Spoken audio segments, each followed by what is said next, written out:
I can do things at WED without asking anybody, even my wife. Coney Island, world's biggest barrel of And fun. anywhere else your imagination takes you. Okay, we've done that now, Paul. To get the whole show now, you hurry, hurry, hurry. Anything's possible in Disneyland.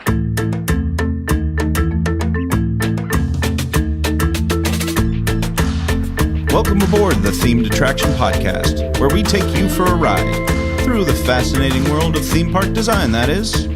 You've just set sail with us on a voyage of discovery and discussion with theme park industry masters of the craft. I'm your skipper, Freddy Martin, and in the boat beside me is theme park designer, master planner, and chief creative officer of Storyland Studios, Mel McGowan. Where are we off to today, Mel? Well, Freddy, today we're going to experience quite a bit of excitement as we hear from not one, not two, but a half a dozen or more friends that we connected with at IAAPA in 2018. The IAAPA Attractions Expo, if you haven't heard about it, is a week-long theme park industry summit that takes place every year in Orlando. It attracts the best and brightest from every aspect of the industry, from coaster builders and animatronic engineers to master planners and theme park executive leadership. It can be a little overwhelming to experience at first glance what looks like the world's biggest carny convention. But if you want to see the latest, greatest, and most out-of-the-world developments coming soon to a themed environment near you, IAAPA is the place to be. That's right. So this being my first trip to IAAPA, I grabbed my trusty recording device, headed deep into the mix to chat with new friends and old and hear how they're making the theme park industry better every day. We're going to hear from top execs like Phil Hettema and Brad Thomas, ride designers, theming experts, and even get first reactions to 2019's Themed Entertainment Association THEO Awards announcements.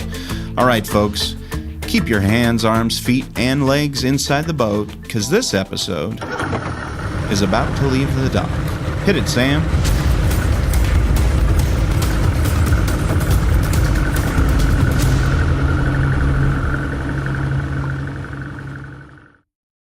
Wow, Mel, you told me IAAPA was big. You told me that I would have to see it to believe it. You told me that my mind would be blown, and I had no idea how right you truly would be. Well, I could vaguely remember my first impressions. I mean, I've been going every year, probably at least for the last dozen years or so. I know the experience kind of needs to be curated at some level, because it could be get easy to get lost in the free slushies and free popcorn and never make it past that. But some definitely great conversations to be had. Sure. Well, it's really a remarkable place to be. It's the International Association of Amusement Parks and Attractions. Is their big expo. It's international in scope. Kind of surprising to see such scale when you really don't think of amusement parks as the number one thing that makes up life. I mean, how did it get this big? Do you have any idea? I mean, you said carnies. How does it grow like this? Well, I think there's a couple of unique aspects to it. I mean, first and foremost, just being international in scope, and really with the rise of the middle class in developing nations now, and it's the place to talk about location-based leisure and entertainment and attractions, again, from virtual reality to physical reality, and it just has ended up having this unique niche in the global marketplace, and again, I mean globally, I think as we look at things like malls kind of dying and failing in today's day and age, when they can't compete with value from either Amazon online retailing or Walmart. Experience is where it's at, you know, and this is the epicenter of this burgeoning experience based economy, and what a great place to kind of get a litmus and a taste test of where things are going. An experience, it was an experience for me. I mean, you walk into that giant Orange County Convention Center, and you can, if you look down one aisle, it looks like you can see the earth bending, the curve of the earth going off into the distance. And by the way, we are talking about full scale rides operating inside the outside, taking up the parking lot, taking up the convention hall. So again, it's hard to explain, but it's just not your normal business convention. No, it really, really isn't. So this episode is a bit unusual for us because of the so many different guests. I went around with the recording device. I met people. These are some of the best interviews that we got from it. Some really interesting folks, from executives on down to people with very specific niche disciplines. So I want to get us started with our very first interview. We interviewed Brad Thomas. He's the president of Silver Dollar City in Branson, Missouri. Mel, you know him well. First, I want you to explain how we met and know Brad. And then, of course, the unique way that the Herschen family parks, they operate with a special focus on what they call servant leadership. Well, I'll never forget, again, the first time that I was set up to meet with Joel, their prior CEO, Joel Manby, and Anthony Esparza, and both of whom have become amazing friends and mentors of mine. And, coming in their office, getting kind of the nickel tour. And I remember the designer that toured me around stopping me in front of this bronze statue, essentially, of hands washing feet. And explained to me the concept of around here, it's not about titles and what your job title is on your business card. It's about, who wants a towel to wash feet, and just explain that concept of servant leadership, that, you're only as good as those you're willing to serve. And to me, that was such a powerful metaphor. And I could tell in him the pride that he took in the uniqueness of, again, the cultural architecture that had been built at this place. And Joel's has expounded on this on his amazing book called Love Works, which I would recommend to anybody. But again, what a joy it's been to get to know and serve Herschen over these many years, and what a unique experience. I'm just a huge fan of Herschen and their parks and their whole cultural vibe over the years. And so, I just can't stop talking about him. Yeah, no. So Brad really, he shared with us at one of the breakouts, and you just really can hear his heart for the people that he serves as the leader at Silver Dollar City in Missouri. So here he is, our brief interview with Brad Thomas of Silver Dollar City. Well, Brad, thank you so much for joining us on the podcast today. And it was really great to hear from you this morning at the prayer breakfast at IAAPA. And we're so excited to listen to and hear about your company culture at Silver Dollar City, and just the emotional connection that people get by coming to a place where the values are pointing towards servanthood. Could you tell me a little bit more about how you approach, and as far as the business culture, to being servants who love unconditionally? How's that going? Well, I think I can answer that and give you like a 3-hour synopsis, but I'll try to be more succinct, because as I answer that question, it is really important for me to celebrate the fact that our company, which is almost 60 years old, our company has a heritage, a history of owners who constantly look at being servant leaders. They care about caring for the guests, and they care about our employees. And when you put those two together, some would call it hospitality. An entire industry, a theme park industry, a hospitality industry is based upon serving other people. Our corporate culture, our company culture, is based on decades of taking care of other individuals and doing so in a selfless kind of way. And our company strives in a very significant way to find leaders who understand servant leadership, and to also impact the culture through training, through conversation, so that we will continually be an organization based on servant leadership. Yeah, I love that. And also, as part of your story, being a young guy, your first thought of where you wanted to work was at Silver Dollar City, and so it sounded like that's your story. And tell me a little bit about how somebody starts in the industry, just right, green out. You were right out of high school, or I would assume. Tell me about that first job and how that leads you to be leading an organization like this in such a great way. Well, the company had been on my radar. Yeah. As I went through high school, as I went through undergraduate work, as I received my master's degree, the company had been on my radar, and I aspired to work in that organization. I had worked my way through high school and college in retail. Yeah. And so I believed that I could do retail at Silver Dollar City, and that's how I began. And I started in a training program back 28 years ago in a very entry-level kind of position, and it was really clear that I was in a training position, and it was important that I either make it or I don't make it. Yeah, right. And so I worked really hard and loved the culture, loved the company, loved what we were then, and love what we are today and the future of this company. And I love the people with whom we work. We are blessed with incredible frontline staff. We're blessed with incredible owners, and that together puts a really nice chemistry that our guests will respect. They may not understand all of that. A guest may not walk out of our park and say, goodness, they are practicing servant leadership. But hopefully, because of the way they're serviced through the course of the day, the way they're cared for, the way they're loved through the course of the day, hopefully they will walk out having had a great time, but also recognizing there was something different with their experience that day. Yeah, what does that look like? A sort of a example of a family or an individual having sort of really received the servant culture of Silver Dollar City. What any good examples of stories of people being transformed, changed by that?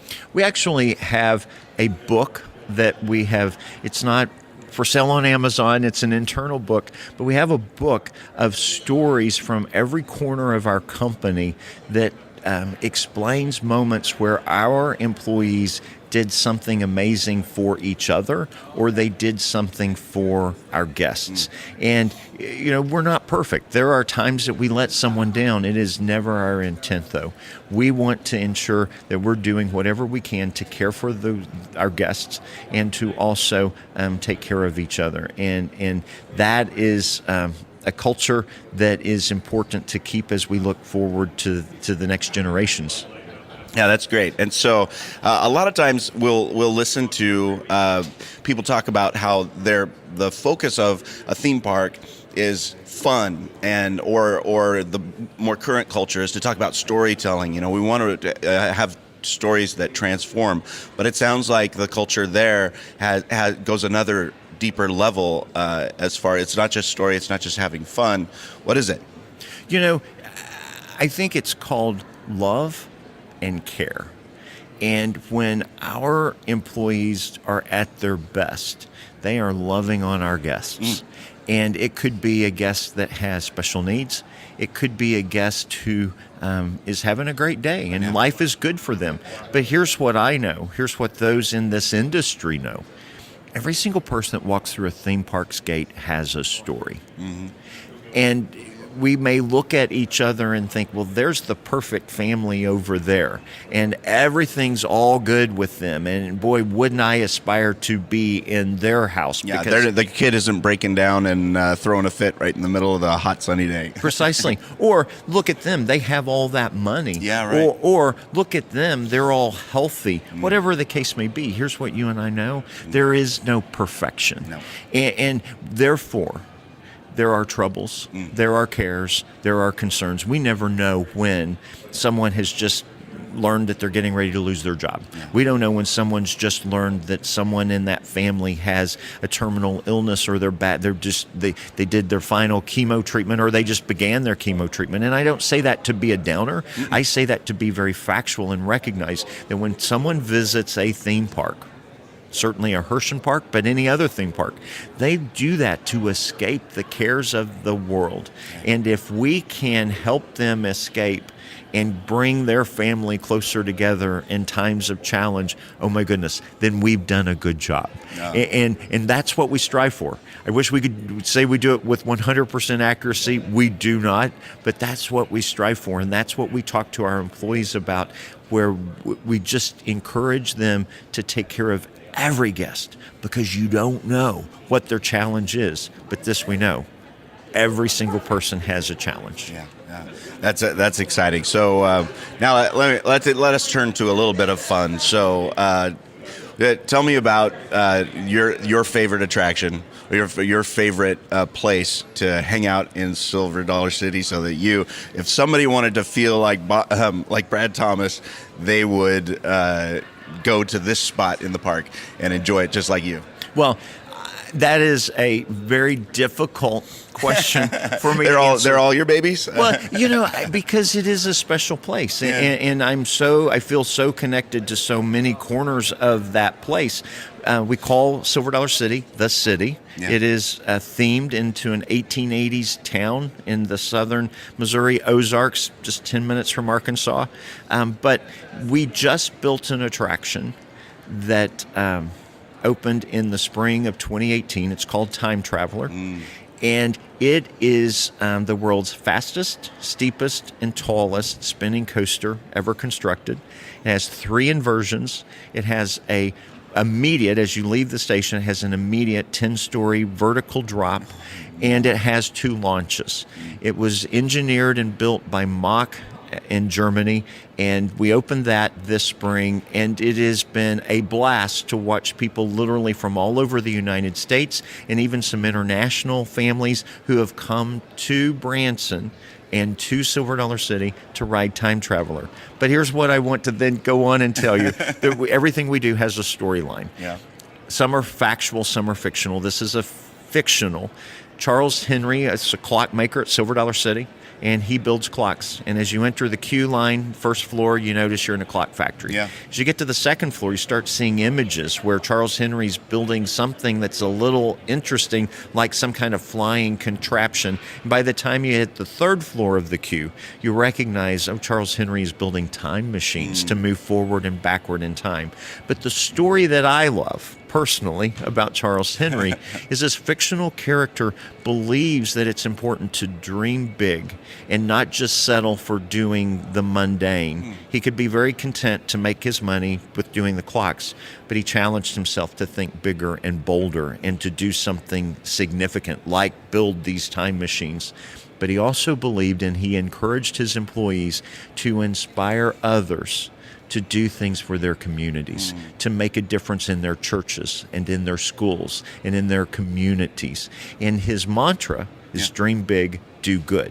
And you see that on the side of the merchandise building at Time Traveler. Dream big, do good. 5-foot letters on the side of that building. Great. We've had fun with that as we've looked at ways that we can celebrate heroes. We've celebrated teachers. K through 12 teachers received a special deal in the spring where they got a really great deal on admission to Silver Dollar City for a month. We've also celebrated heroes. We've done a call to entries to celebrate those individuals doing great things in their communities, and they'll win some prizes, vacation packages to Branson. But we love it when we can take these rides, these attractions, and inspire others to be the good guys and to do things that make a difference in the world in which we live. Oh, that's fantastic. Brad, thank you so much for this opportunity to hang out and listen to your story and your love for the people who come through your gates and your employees as well. It's a great story. We really appreciate hearing from you today. Thank you. I interviewed our next guest in Big Bird's shadow. Literally, I came close to seeing this giant animatronic Big Bird, and I felt like I was right there on Sesame Street, and introduced myself to Rich Hill. He's the creative director of the Sally Corporation, and they were there promoting their new Sesame Street The Dark Ride. What I found so interesting about this interview is Rich Hill is a big fan, a super fan of all the cool stuff that most of us Gen Xers are into, your Star Wars and your DC Comics, and grew up with Sesame Street. And so his challenge with this attraction was to stay faithful to a beloved and respected IP, and we get into that a little bit. So here he is, Rich Hill, the creative director of Sally Corporation. So my name's Rich Hill.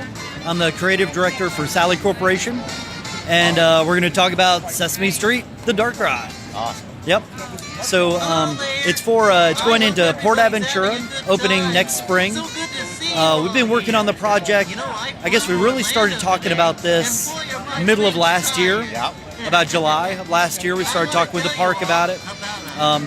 They have previously built. July of last year. So yeah. Just a year and a half. Yeah, year and a half. Yep.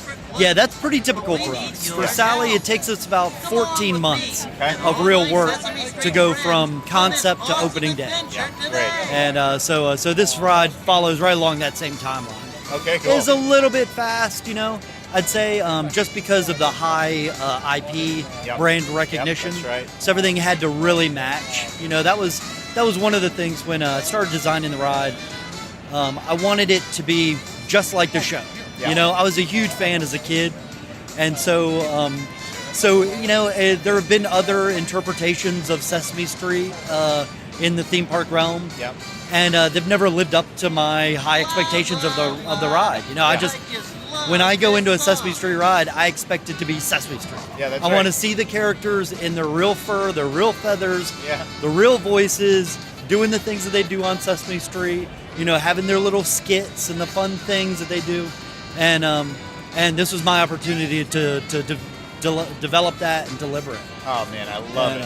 And we're standing right in front of a Big Bird animatronic, and it is fantastic. I mean, you can really sense just the same Big Bird that you saw on TV as a kid. Awesome. It was so important for me. I mean, not only for the ride, but also just personally. Yeah. Sometimes you get to kind of divulge, like you kind of get to pat yourself on the back a little bit.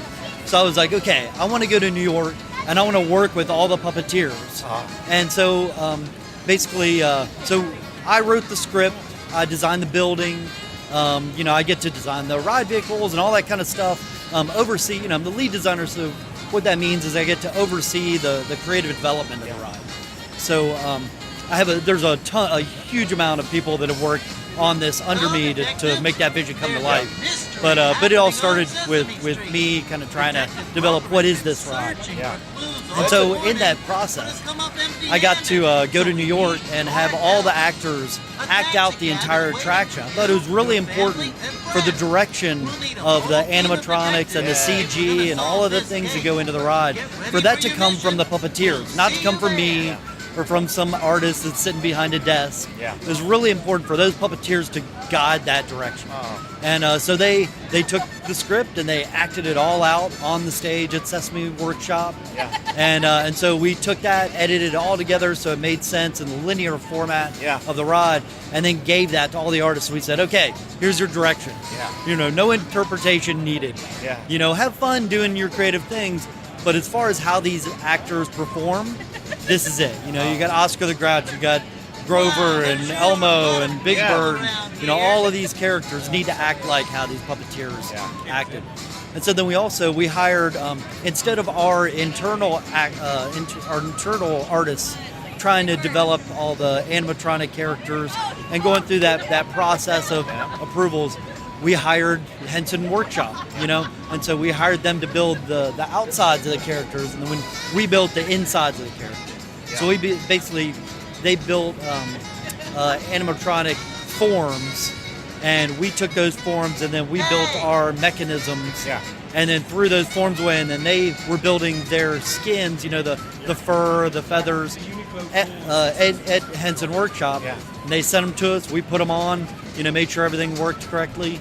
And you can really tell. You can really tell that this isn't just somebody's interpretation of Big Bird. This is Big Bird. This is Big Bird. Yeah. This is as close to Big Bird as you're possibly going to get without a performer being inside. Yeah. Oh, that's fantastic. This is a realization of Big Bird, but in animatronic form. So talk to me about the actor. I'm just forgetting his name. Carol. Carol Spinney. Carol Spinney. Yeah. So he just retired. He did. And so how exciting is it for you as a fan of Sesame Street to have now built that, and now he kind of gets to continue on in his role? It was amazing. I mean, we worked with Matt Vogel on this, who's Carol Spinney understudy, and has taken over the voices of both Oscar and Big Bird. So it's pretty amazing that we're able to work with Matt and figure out, we talked to them a lot about, Carol. I mean, just as sidebars, like, man, what was it like working with Carol Spinney? He's like, it's awesome, I mean, it really was just kind of a dream come to life, getting to work with these guys. But we worked with Matt Vogel, Eric, Peter, all the guys that do the actual characters. We worked with all of them, and they got to have their performances. It's going to come through in the dark ride. That's fantastic. What can you show us? Anything going on in the booth, or you just having meetings? A lot of meetings. A lot of meetings. Yeah, a lot of meetings. What are you hoping to accomplish at IAAPA this year? So us as a company, we basically put together our, it's our list of A characters. These are the clients we absolutely want to talk with. Yeah. And literally every single one on our A list we're meeting with this week. Yeah, so really exciting week for us. I mean, we're it's going to be a lot of work getting the presentations together and figuring out, doing the research of, what might they want so we can anticipate that and have a productive meeting. Yeah. But it's it's gonna be pretty great this week. That's fantastic. I know you're a big fanboy from way back, and I know that the DC stuff that you were doing for the DC Dark Rides was really exciting for you. Right. Just as a fellow Gen Xer, so what is it like to you did Sesame Street, you did DC? What does that mean to you? I mean, it's the same thing. It's like I look at it from a fan's perspective. Yeah. I don't look at it as a dark ride designer or a theme park fan, or I'm a fan of that brand. Yeah. And if I were to be in an experience with those characters, what would I expect to happen?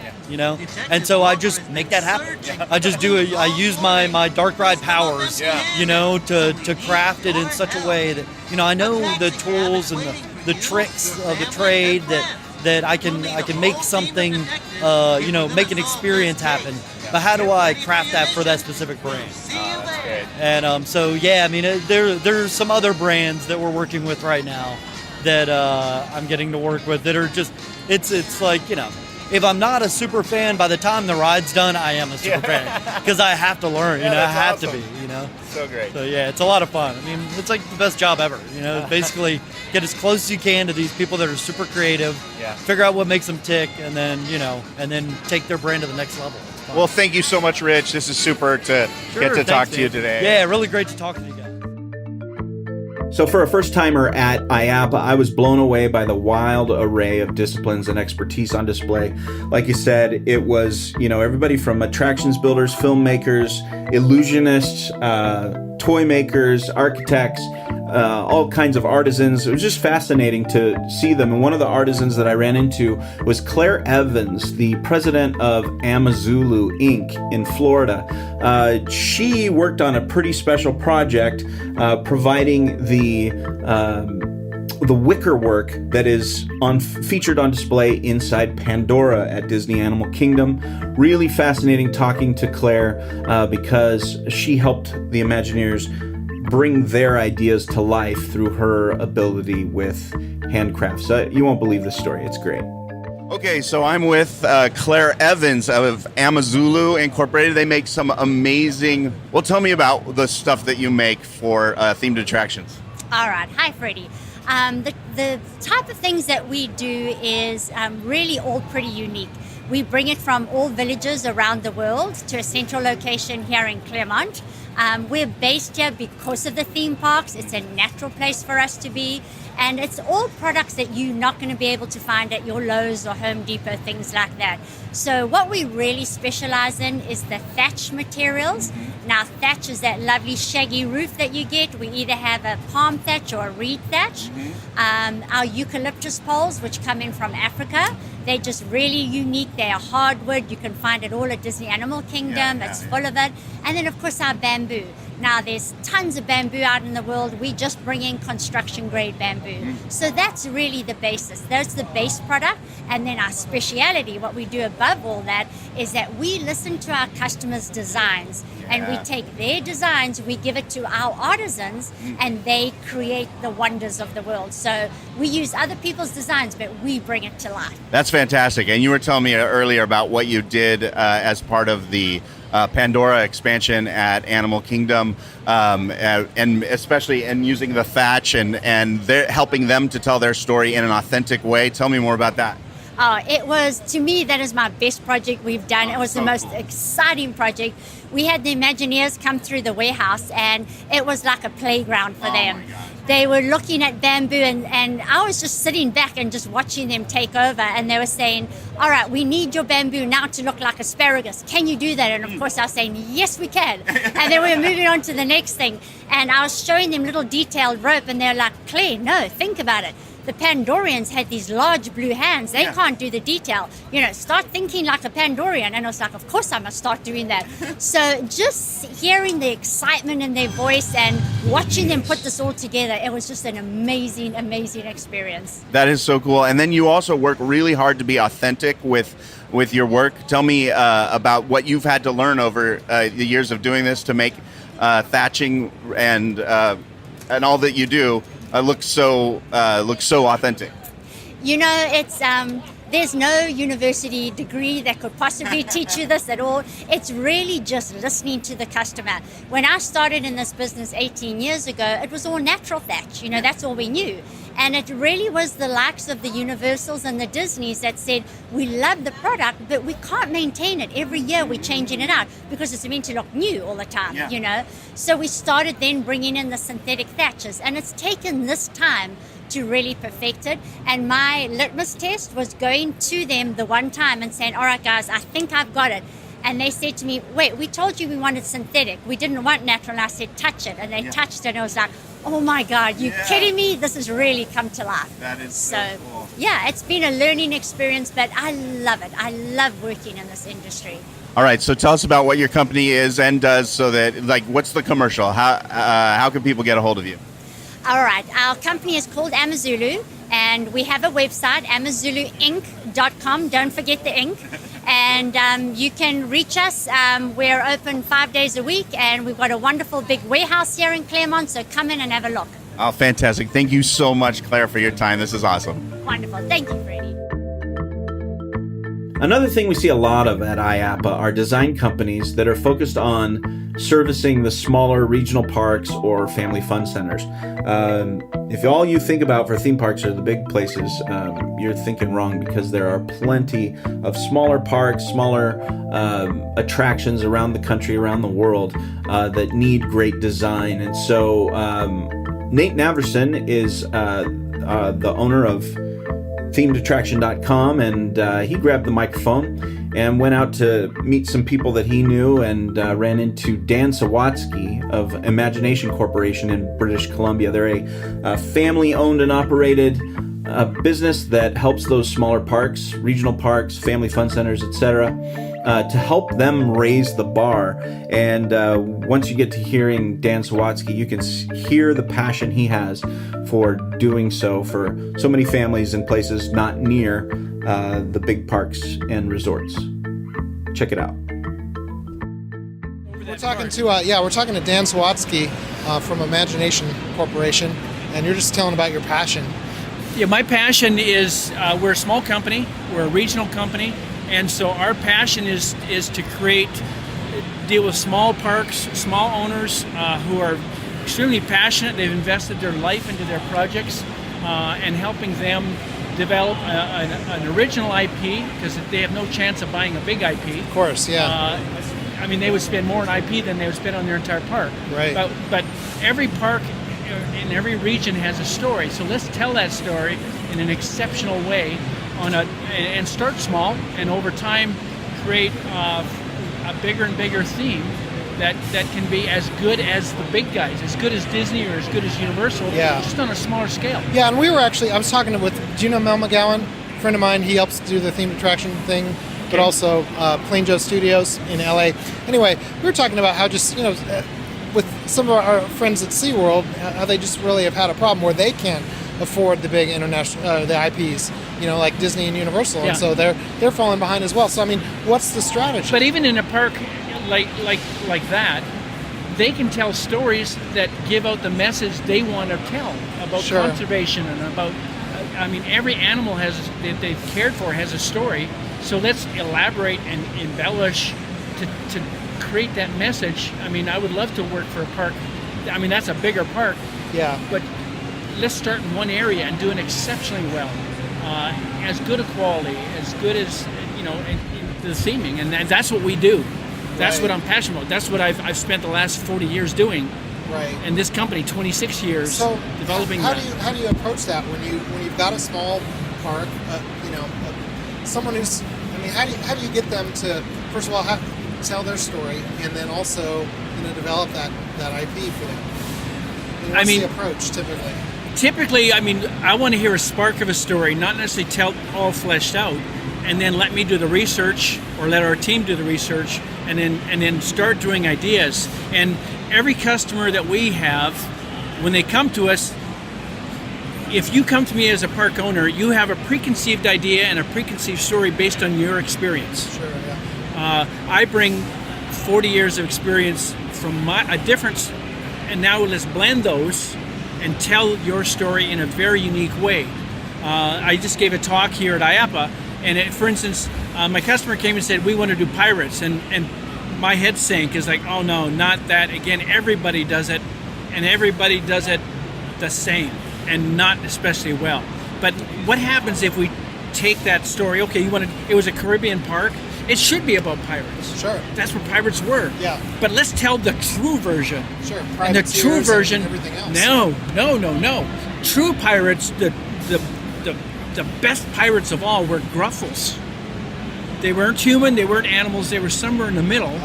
Okay? And they were the pirates who robbed from pirates. I mean, these were the ultimate pirates. And we've heard of the Kraken, okay? This fearsome sea creature. That's a true story, but not like you think. It wasn't real.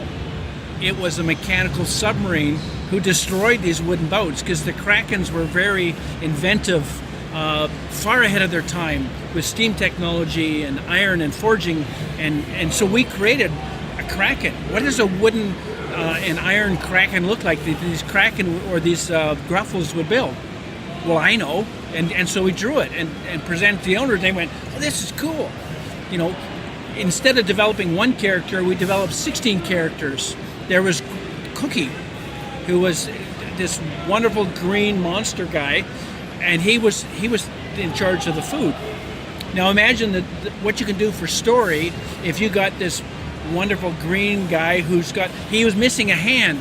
So each of his artificial hands, one was an egg flipper, one was a whisk to stir food, one was a fork, one was a knife, to create these wonderful dishes. So now you tell it through your food, you tell it through your story. My customer is going to buy off-the-shelf rides. They're going to buy a wave swinger. But a wave swinger, what is a wave swinger? Well, Twister would be in charge of the wave swinger, and he was think of the Tasmanian devil who spins and is all tangled in rope and does. That's who with that guy. The guy who runs a train, his name was Pike. Well, Pike is this wonderful creature who he loves trains. But what does a pirate train look like?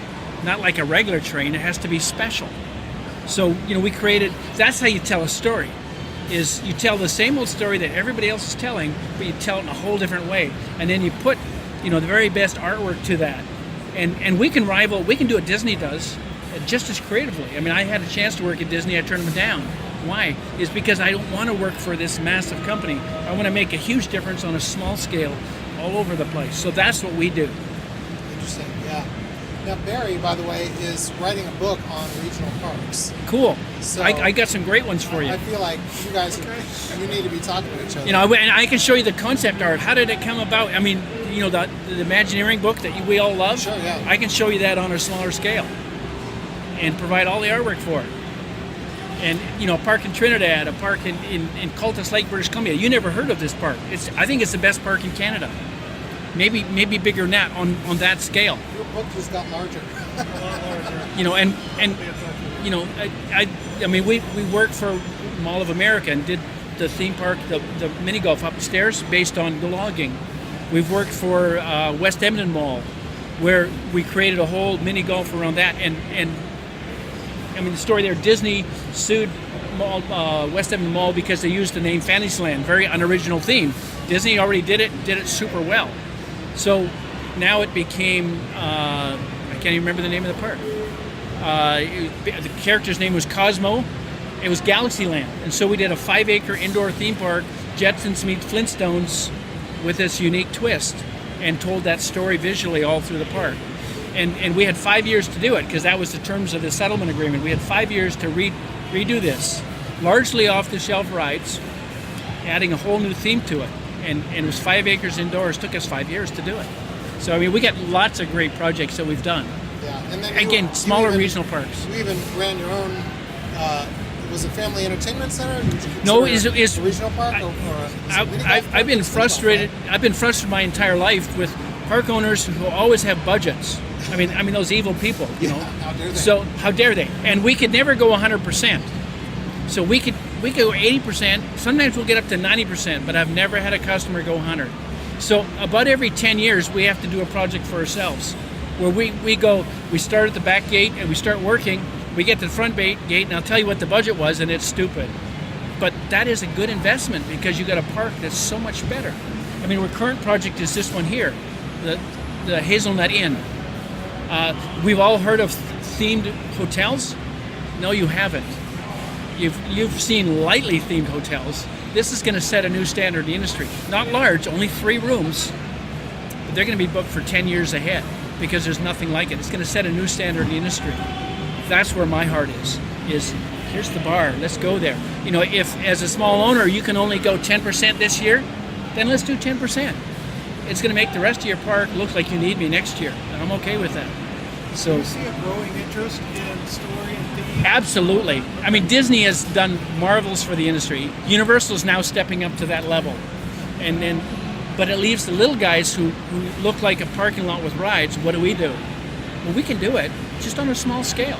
You know, we're going to do the entrance portal this year. Next year, we're going to do one ride. The year after, as you see your business increasing, you know, if I can do a photo op that's so good that you have a bigger lineup for the photo op than you have for your ride, that's good for business. And it's simple, because every time someone takes a selfie or takes a portrait on that ride, what are they doing? They're going home and posting it to your Facebook page, and they're advertising your park for free. It's the cheapest. You know, that 20 grand you spend on a photo op is the best investment you make, because you can't buy that. You can't buy that at all. So, yeah, I mean, that's our approach. I mean, Disney does it well. I mean, I go to school at Disney every time. I've been to most of the theme parks in the world that Disney does. They're the best, bar none. But why can't we be that good and original on a small scale? And I believe we can. Theming is so expensive, at least from my point of view. How do you get the bang for the buck? How do you get the full guest experience, you know, and be able to, you know, get your return on investment? Hire a small company.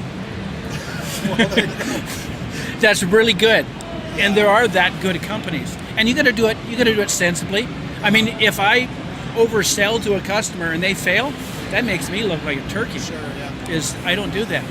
In fact, I'll caution. We'll tend to over-design so they got a place to go in year 2, year 3, year 4, which is a much more sensible approach. Because it is. I mean, the bottom line, we are in a business in the theme park industry. If you have a theme park, you have to see a return on your investment, unless you got gold pockets, which I've never met that guy. I think Disney has that, but everyone else has that. I beg to differ with you. Really? Everybody has a pipeline, and 2 things go through the pipeline: time and money. Now, Disney has a big pipeline, but you talk to any Imagineer and they say, "Oh, you would have no idea what it could have been." Oh yeah. Okay, and they still do it great. I mean, to build Star Wars Land and spend $1 billion, The pipe is bigger than ever. it is. It's a big pipe. But it's still a pipe. And if this park gets it, that park doesn't. And that's a tug of war. I mean, I know Imagineers. I could have worked there. Was offered a job there. And I choose to work with smaller guys. I mean, I want to raise the bar for the industry, wherever that. I mean, if it's a little bar, it's a little bar. We're still going to raise it. And if it's a big bar, that's cool. But I think the industry, as technology comes, and I mean, now we can use CNC routers and CNC plasma cutters to make stuff more affordable. I think it's a cool time to be in the industry, as opposed to, you know, before it was cool where everything was handmade. But how do you afford that for a little guy? You know. And then if it breaks, you've got to go buy another one. Yeah. So I mean, the industry generally builds to a very, very high level, because we can't afford a failure, so we tend to way over engineer. But I mean, in our case, I had a guy this morning, he said, why don't you build on site? It's because it's too expensive.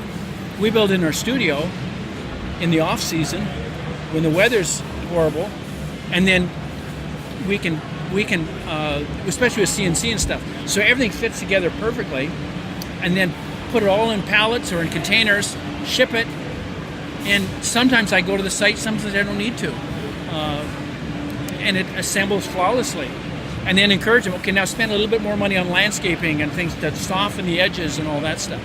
So, and a lot of times it's park owners are enthusiastic about rides, but they don't understand about landscaping, or they don't understand about marketing, or you got to wear a lot of hats when you're a small owner. And that's where we have, I've run a park, we've owned a park, we design parks, and we build parks, which is a very rare skill set to have. So I'm not going to design something. You get an ultimate designer, he designs something, so now who's going to build that? And what's it going to cost? Where we know that at the start. We're working from a little different perspective. So that's... Well, I think let's wrap it up. What do you have to say for someone who's trying to get into the industry? Okay, for someone from a designer or a builder... I'll give you an example. Here we go. Okay. It's easier to learn. Okay. I've been in your shoes, and I've been frustrated my entire life by the closedness of this industry. No one will share anything. Okay? We do a workshop once a year where we open our studio, and there's nothing hidden, and I'll answer every question, and you can take all the pictures you want, and to my knowledge, we're the only one offering that. So it's my way of saying, I understand where you're at, where you're coming from. But come in, and we tour you through projects and show you how does that happen. The backstage tour, inside out. So that's sort of my advice to people: is find someone you can share with. Learn, apprentice, go learn. Is start small, build models, sketch, draw. Work those talents. Visit Disney parks, take pictures, draw notes, draw sketches. It's a fun industry. I retired when I was 23. Since then, I've just been having fun. Okay, in our company, if someone comes to us, we do an interview. What is your project? What kind of budget you got? What are you looking at? And then we send them away. And then Peter and I go through, okay, we have 5 questions that we ask ourselves. First question, will the project keep me up at night? Will I get excited about it? Will it be fun for our staff? Is it fun? And if the answer is no, it's dead. Second question, does the customer trust us? Okay, they came to us because they appreciate our work, or they've driven by our property, and even my house is this kind of stupid. It's crazy. And they're excited to come in. Okay, do you trust me? I've got 40 years experience in this business. Do you trust me to build a project that you need? And it's going to be cool. Third question, is it good for me? Does it enhance my reputation? Is it exactly what I want to do? Fourth question, is there enough time? If you come to me and you're opening in May and you come to me in April, I'm going to send you away fast. If I happen to be booked for a year, we're talking next year. So do you have enough time? And last question is there enough money? Is there enough money to do it right? Is there enough money in the budget? Something's going to go wrong when we're building it. I'm going to get a better idea as I go in, so we have to price it in from the start. Because when I give a customer a price, I never raise my price. That is the price. And I want to deliver the best possible project, better than anything I've ever done before when I deliver. So if we get 5 yeses, that's our customer. And we send away 90% of who comes. And we only get the best. Not the biggest, only the best, the most creative. And most of our customers, I've slept in their house, I've eaten at their meals, at their table. We become lifelong friends, and the repeaters, where customers come back again and again and again, because it's good for both of us to work together. And in the end, they see their passion come to life, and I see mine come to life. And to me, creating safe places for families to go and enjoy and create lifelong memories, that is a worthy calling. and I'm up for the challenge. So. What's your favorite project? My favorite project is the next one. That's a good answer. You know, the inn currently, because we're only about a third of the way through that. That's my favorite. But I'm pretty excited about some other ones on the drawing board too. And I know, sometimes I wonder, what happens if we've ever done the best work we possibly can? I don't worry about that anymore. I'm almost 65 years old, and I think maybe in 20 years I'll ask that same question. But till then, I don't think so. Let me change the question a little bit. What work are you most proud of? At the time, all of it, because it was the best I could do at that point. But I even so, I go back 25 years and look at some projects that weren't bad. But I mean, West Hampton Mall, Galaxyland is a great project. Mall of America is a great project. Giga Ridge and Cultus Lake Adventure Park, great projects. Trinidad one, you know, Scallywags. I think that was the best work we did to that point, and an awesome park. And some small signs are just as cool, rather than a whole. I don't need to. You know, that's not the measure. Is where was I most creative? That's what defines what is my best or favorite project, and where I surprised myself too going into it, or our team did. I mean, there's projects where I'll do a concept, and they'll say, "What do you want to do here?" And I'll go, "Surprise me," because I know they got a better idea than I do. And there's projects I don't actually physically touch, and in the end, I'm just as proud of it. I get to hang my name on it just as much. So it's, you know, that question will never be answered truthfully, because we're capable of so much more than we think, even after being in this business all these decades. And I'm just as excited today as I was, you probably sense that, but I get just as excited and passionate and crazy about what I'm doing now as when I started. Because every project we're doing what we've never done before. We're always jumping in the deep end and then figuring out, we thought we could swim, but pretty quickly discovered, no, we really, you know, we laughed. We said, we did it this time, but no, there's always a creative solution too. Made a purposely, very purposeful decision. We'll keep our company small. You know, we're currently, there's Pete and his wife, and my wife and I are partners. I'm a very minor partner. And we only have, our perfect number is 7 employees. And people say, well, if you had 20, could you do more? Yes. But the beauty is, and why I turned down Imagineering, is that I can draw in the morning, I can weld armature in the afternoon, and the next day I can mud it, and then I can, if my daughter will let me, I can paint it, unless she thinks it's so exciting she paints it. I wear Band-Aids regularly because I hurt myself in the shop. I'm not stuck doing one job all day long. No committees. It's we make decisions on the fly, you know, or I'm welding away and Peter will say, Dad, I think we should cut that off. Why? He says, well, what if we did this? You're right, that's a cool idea. So check your ego and just make it better and better. It's cool. How do you tell a story when people listen with more than their ears? Stories change lives. They make us remember, but only when they are felt and not just heard. Storyland Studios builds the impossible. They turn big ideas into reality. They tell stories in 3 dimensions to stir the senses so you can walk into places you've only ever seen in your dreams, in real life and real time. Storyland's artists, architects, and artisans take stories out of the imagination and build tangible dreams that leave lasting impressions and memories that endure for years. What's your story? Storyland Studios is themed entertainment, destination design, production, and fabrication. Connect with the team at Storyland Studios to get started building your impossible dream today. Visit StorylandStudios.com or call now.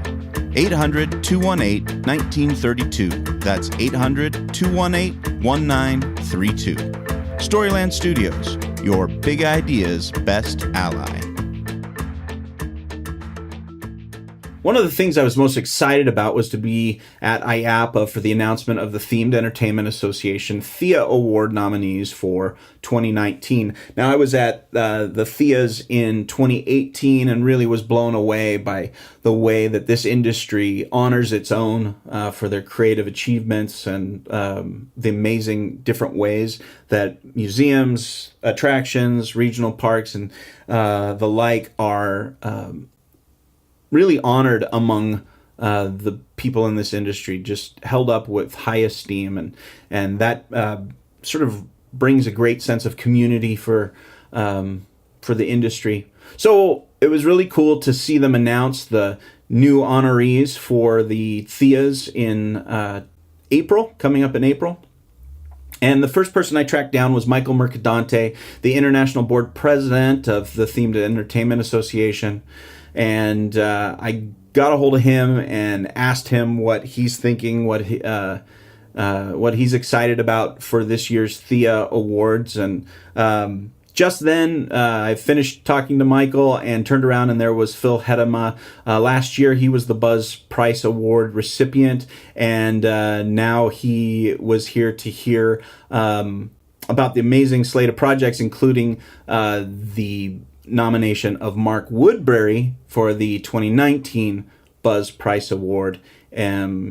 Mark Woodbury, of course, of Universal. So here we go with Michael Mercadante of the TEA and Phil Hettema, obviously the president and creative executive at the Hettema Group.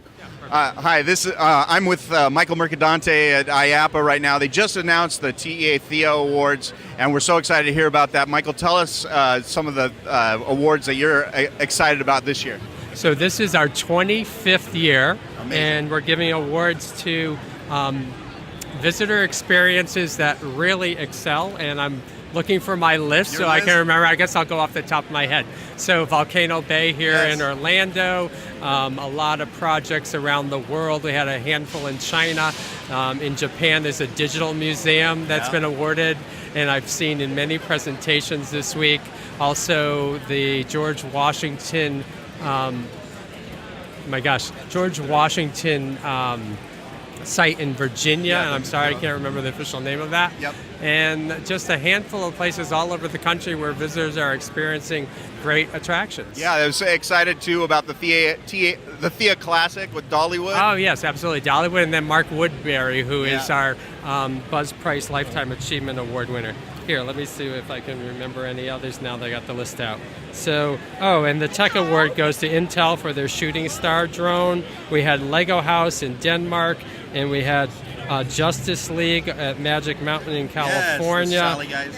Right, and a whole host of attractions, of experiences, and I believe we have about 20 this year. Wow, this is super exciting. We're glad to be a part of it and see it here right now. What does the TEA Thea Awards look like in April? Is it going to be bigger and better than ever? Always. It's part of our 3-day event. So the first 2 days is our summit, where we're looking at things that are happening in the industry, and then we get an in-depth look at each of these projects, and then we present the awards on April 13th. Well, we can't wait. Really appreciate you and all that you are doing with the Themed Entertainment Association. Thanks so much.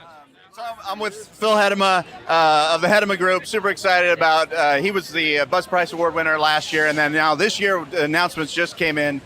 So what do you think about this next team of amazing amazing Thea Award recipients? Well, it's an amazing slate of projects. I was on the jury this year because that's what you get to do when you're the Lifetime Award winner. So it's great to see them all come together, and it's super exciting that Mark Woodbury, who's a longtime colleague and really a legend in our business, he's just accomplished so much and taken Universal to new heights. So that's a really well-deserved honor. Oh, we love that. That's so exciting for them. And you guys are having a party tomorrow night, I think. That's right. Pretty excited about that. What should people look forward to? Well, we've got a lot of exciting projects going up right now. We're just happy to be at IAAPA because it's a chance to see old colleagues and friends. And that's really what this business is about, the people first and foremost. So. Yeah, absolutely.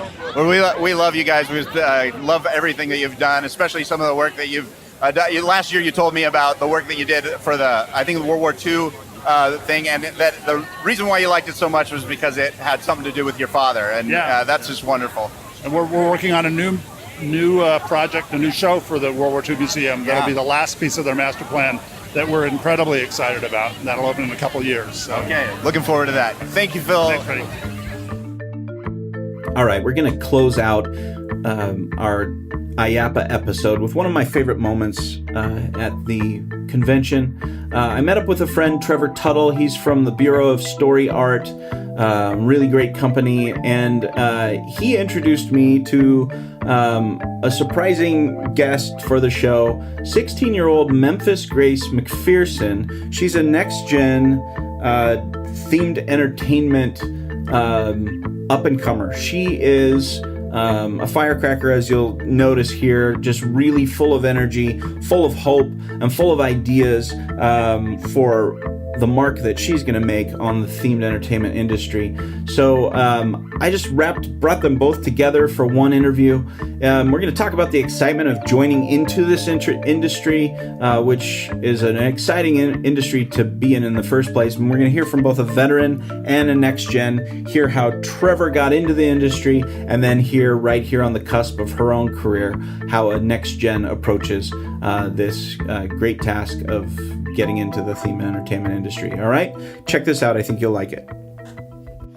Well, thank you, Trevor, so much for being here with me and Memphis Grace. This is awesome. What an opportunity to meet you here today at IAAPA. This is an amazing, giant exposition, and you just can't get enough of running into really cool people. Trevor, tell me a little bit about Bosa Film and what you're doing here at IAAPA this week. Thank you, first and foremost, for having me and taking the time. IAAPA's a crazy experience because, as I was saying before, it's the combination of visionary frontier leading the world in some of the greatest experiential stuff on the planet and carny. Yes. So it's just like, so it's, I think we all like to dream big, but it's also a reminder that we all are, glorified carnies in a beautiful way. I mean that as a compliment. Yeah, right. So yeah, we travel and we do shows and we have magic, and the common thread with all of that is story. Yeah. Hopefully there's good story.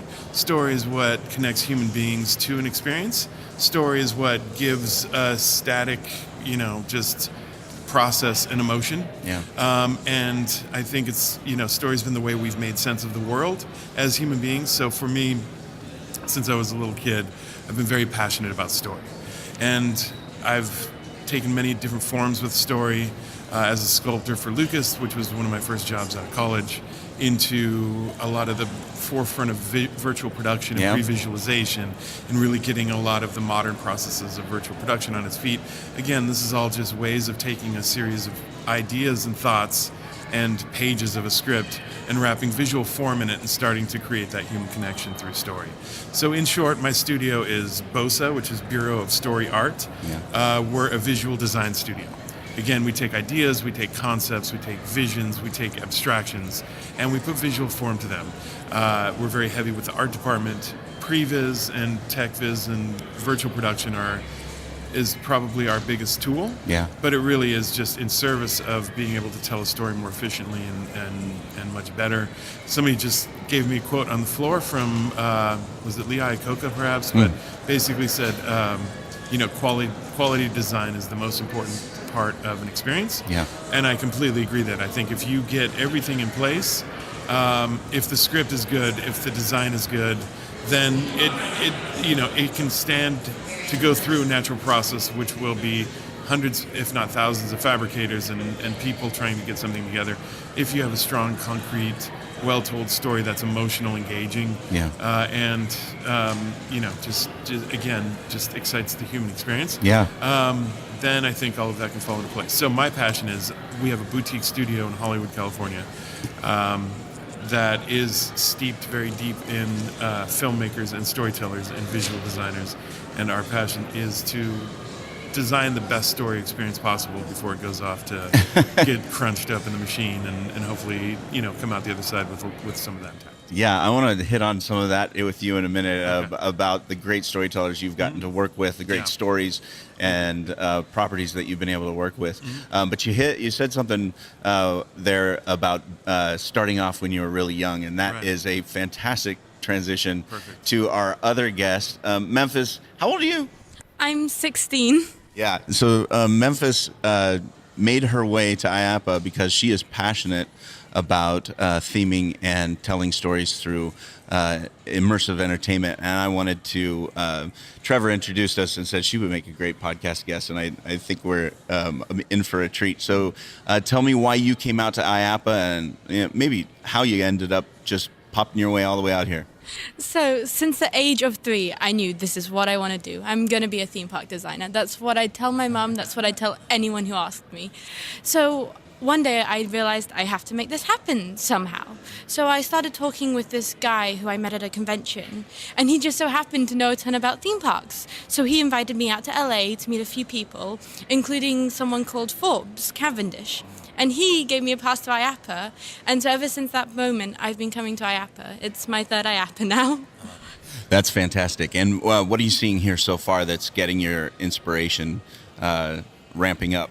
Well, what's really inspiring me is seeing the new technology and thinking of the ways it could be implemented in creating new attractions. The way things like the new levels of interaction will lead to such incredible storytelling that's unlike anything else, and that just gets my imagination fired up.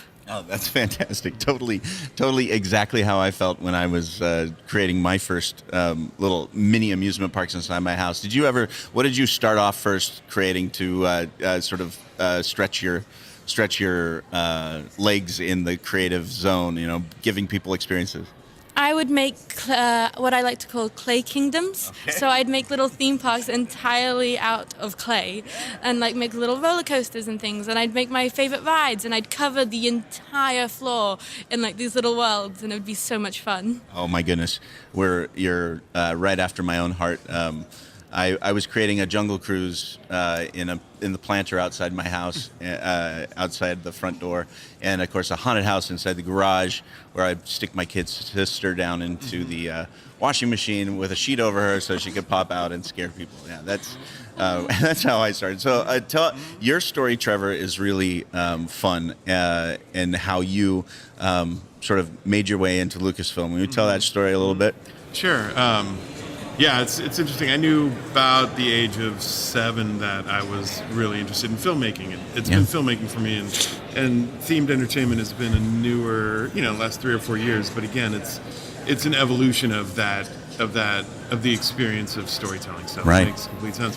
In truth, like Grace was saying, or Memphis was saying, she built her little worlds, her little clay kingdoms. Yeah. And you built your jungle cruise.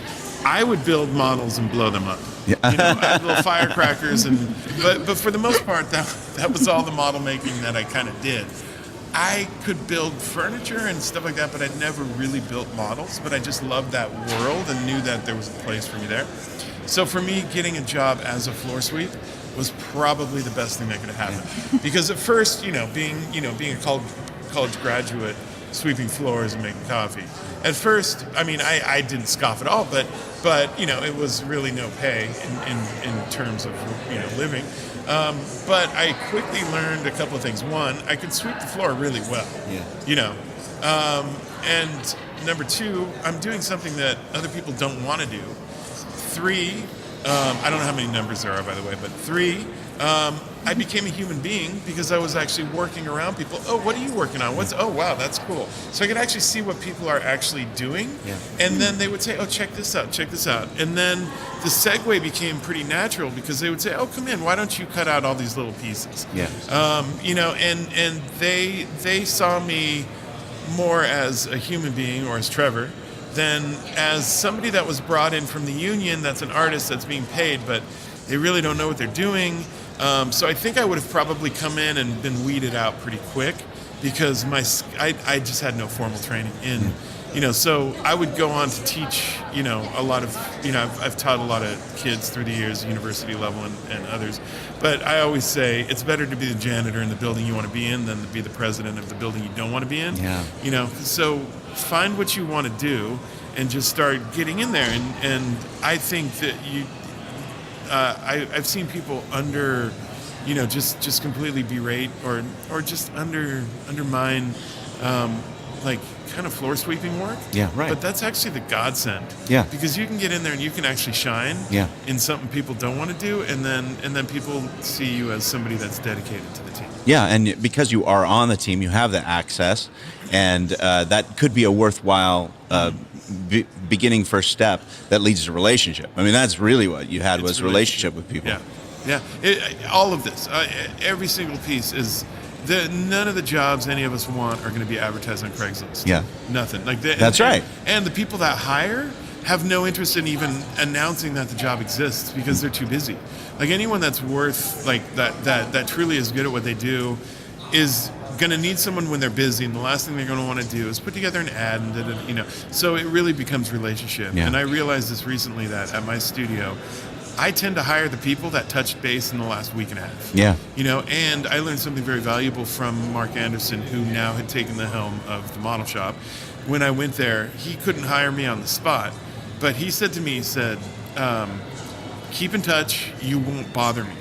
And I think just that little tidbit was the piece that completely set me free and has created a lot of success, which is, I think for us, when we're trying to get work or we're trying to get in contact with somebody, we don't want to bother them. Yeah. So we send an email, we don't get a reply, we want to wait. We're waiting, and I don't want to bother them. So what I traditionally do, and this is what I learned at that moment, he said, get in touch with me once a week, you won't bother me. So I thought, great. And so then what I encourage people to do and what I've done is I'll send an email when I first want to get in with somebody and say, look, I'm going to send you updates probably every week. At any given moment, if you don't want to hear anymore, just let me know. Yeah. No problem. And I've never had anybody say, stop emailing. Yeah. Grace said something bad about it. Oh, yes. Oh, no, I just thought I'm totally stealing that idea. Oh, you should. No, everyone should. No, and I'll tell you, that's 95% of the people I hire right now. Honestly, like I have a job come up and I need a modeler, and if somebody touched base in the last week and a half, they're on my mind, and they usually get the again. So in service of it truly is relationships. This is, and we get into projects that are under fire, tight deadlines, tight budgets. I mean, you become married to the people you're working with, and you are in a firing squad, with these people, and again, just even bigger service of relationships. Yeah, that's fantastic. Yeah, I think that thinking through how leaders are hiring people is super important, and that's what people are looking for. Right now the industry is booming, so there's a lot of opportunity out there, and a lot of reasons to know how to get hired. There's a lot of people hungry for work, and the work is there, and so now it's about building those relationships. I just heard a quote, or I'm going to butcher the story, but I understand that Bob Rogers, who was with Disney, somebody asked him, how do you get into the industry? Do I go to HR and just walk up to the door?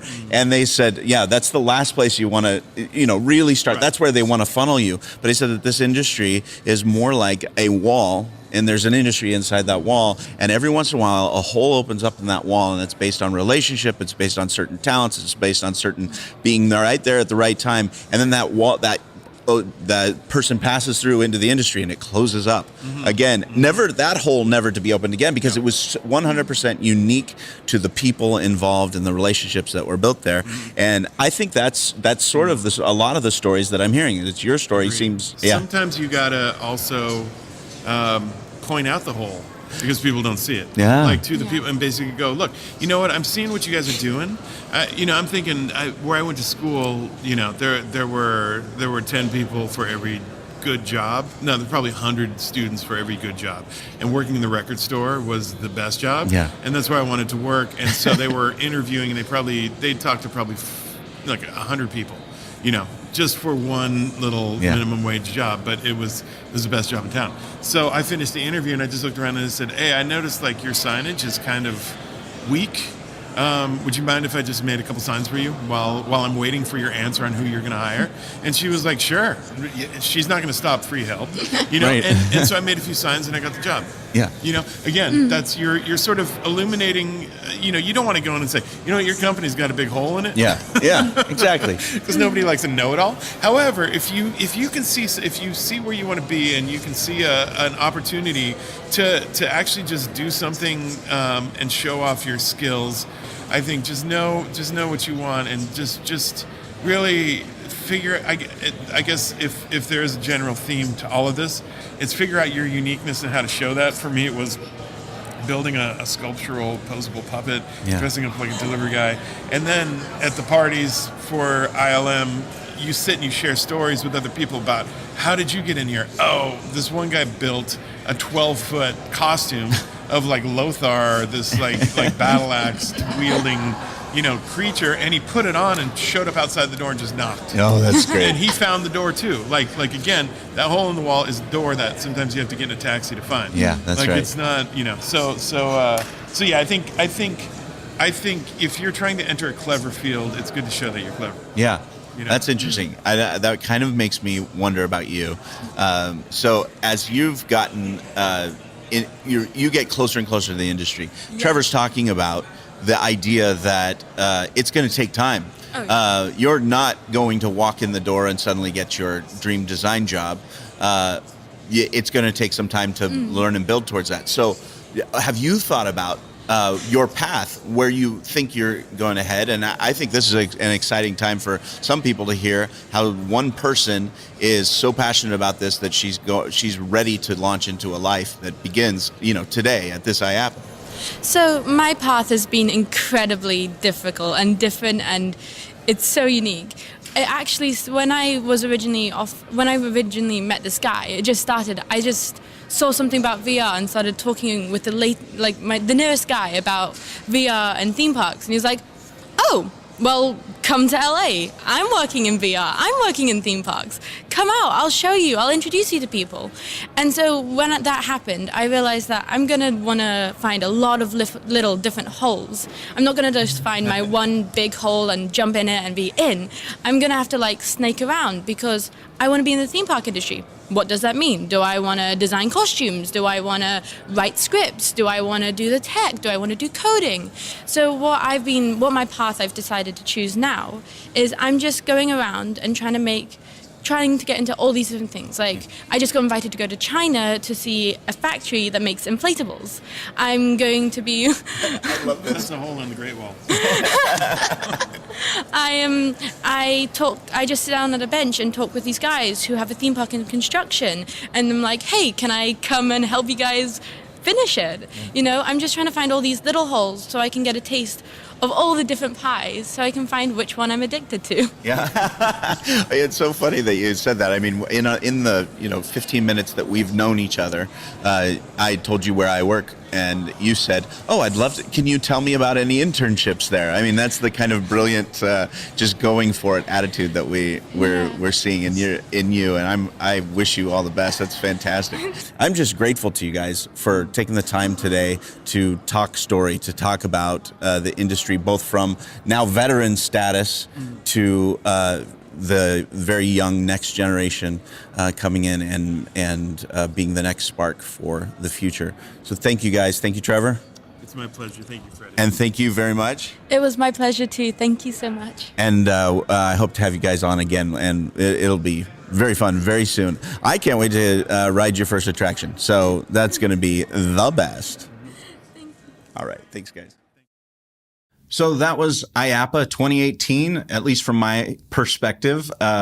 It was a great time. I was so glad to go there and hang out with you and hang out with all these other people, Mel. I know I had fun, but I'm still tired from that. Well, I definitely know I'm still recovering. I think you may have the same experience of people seeing your social media posts or the family saying, "I hope you had fun at the carnival," or whatever. But people just don't understand. Like, these are long days, 18-hour days.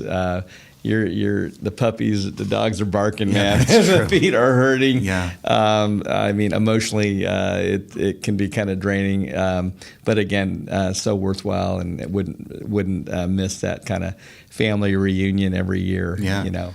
Yeah, IAAPA was quite an experience. What I noticed too is when you first walk in, you do see that there's everything from roller coaster and projection ride manufacturers there with the rides in the very building that you can test out, down to the popcorn vendors and candy cane or cotton candy vendors. All of those, there's such a breadth of what makes up the themed entertainment industry, and yet it was mostly about the people and getting to meet both veterans in the industry and then, like this 16-year-old girl who wants and sees her dreams being fulfilled by getting involved in this industry. And I think that's just sort of a fascinating opportunity. It's not just about the stuff, it's really about the people. Definitely. Yeah.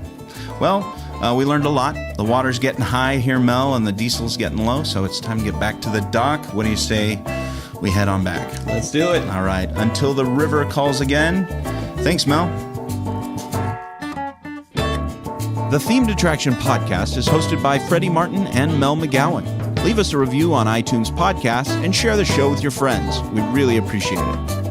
We want to thank our very special guest, Brad Thomas, the president of Silver Dollar City, Rich Hill, creative director at Sally Corporation, Claire Evans, president of amaZulu, Dan Sawatzky of Imagination Corporation, Michael Mercadante, international board president of the Themed Entertainment Association, Phil Hettema of the Hettema Group, Trevor Tuttle of the Bureau of Story Art, and next-gen superstar Memphis Grace MacPherson. Get access to more stories and interviews at themedattraction.com, the world's most comprehensive site on theme park and theme park attraction design. Follow the action on Instagram and Twitter at Themed Attraction.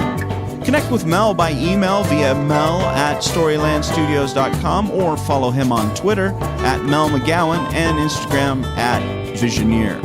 You can find me at freddymartin.net and follow my adventures at Skipper Freddy on Instagram and Twitter. Our theme music was composed by Rob Watson. Other music provided by The Lost Dogs. This episode was designed and produced by the one and only Dr. Barry Hill. Find him at barryrhill.com. You know, Mel, Barry once told me about a time he met an elephant and it squirted him right in the face. Most people think that's pretty funny, but it's not. Thanks for listening, folks.